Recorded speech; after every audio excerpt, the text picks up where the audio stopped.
یمن اور حبشہ کا بادشاہ جس کا نام ابراہہ تھا، اس نے شہر صنعاء میں ایک گرجا گھر بنایا اور اس کی خواہش تھی کہ حج کرنے والے بجائے مکہ مکرمہ کے صنعاء میں آئیں اور اسی گرجا کا طواف کریں اور یہی حج کا میلہ ہوا کرے۔ عرب خصوصاً قریشوں کو یہ بات بہت شاق گزری۔ قریش کے قبیلہ بنو کنانہ کے ایک شخص نے آپے سے باہر ہو کر صنعاء کا سفر کیا اور ابراہہ کے گرجا گھر میں داخل ہو کر پیشاب پیخانہ کر دیا اور اس کی دیواروں کو نجاست سے آلودہ کر ڈالا۔ اس حرکت پر ابراہہ بادشاہ کو بہت طیش آیا اور اس نے کعبہ معظم کو ڈھا دینے کی قسم کھا لی اور اس ارادہ سے اپنے لشکر کے ساتھ روانہ ہوا۔ اس لشکر میں بہت سے ہاتھی تھے اور ان کا پیش رو ایک بہت بڑا کوہ پیکر ہاتھی جس کا نام محمود تھا۔ ابراہہ نے اپنی فوج لے کر مکہ مکرمہ پر چڑھائی کر دی اور اہل مکہ کے سب جانوروں کو اپنے قبضے میں لے لیا، جس میں عبد المطلب کے اونٹ بھی تھے۔ یہی عبد المطلب جو ہمارے پیارے حضور نبی کریم صلی اللہ علیہ وسلم کے دادا بھی ہیں۔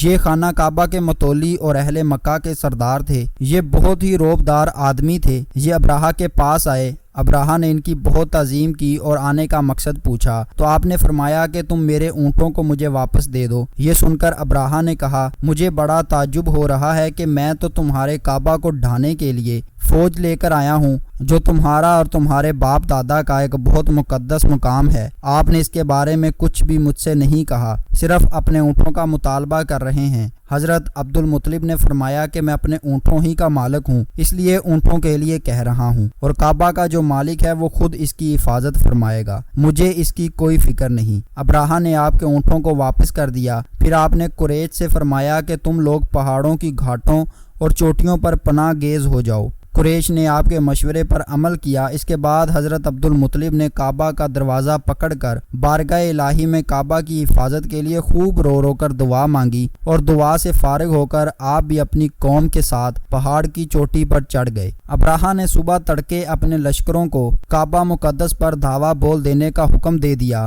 اور ہاتھیوں کو چلنے کے لیے اٹھایا، لیکن ہاتھیوں کا پیش رو محمود جو سب سے بڑا تھا وہ کعبہ کی طرف نہ چلا۔ جس طرف اس کو چلاتے تھے چلتا تھا، مگر کعبہ مکرمہ کی طرف جب اس کو چلاتے تھے تو وہ بیٹھ جاتا تھا۔ اتنے میں اللہ تعالیٰ نے سمندر کی جانب سے پرندوں کا لشکر بھیج دیا اور ہر پرندے کے پاس 3 کنکریاں تھیں، 2 پنجوں میں اور 1 چونچ میں۔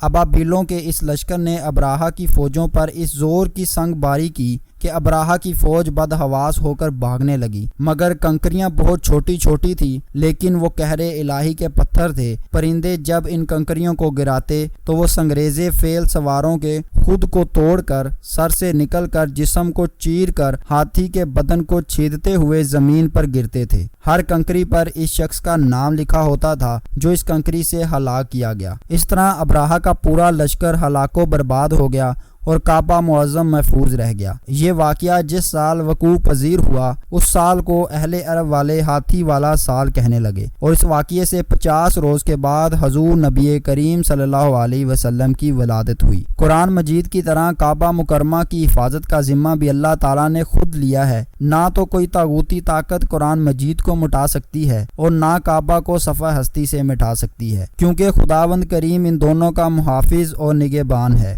آج کی ویڈیو کا اختتام دوستو ہم یہیں پر کرتے ہیں۔ اگر آپ مزید ایسی ویڈیوز دیکھنا چاہتے ہیں تو ہمارے چینل کو سبسکرائب ضرور کر کے جائیے گا۔ اپنا بہت سارا خیال رکھیے گا۔ اللہ حافظ۔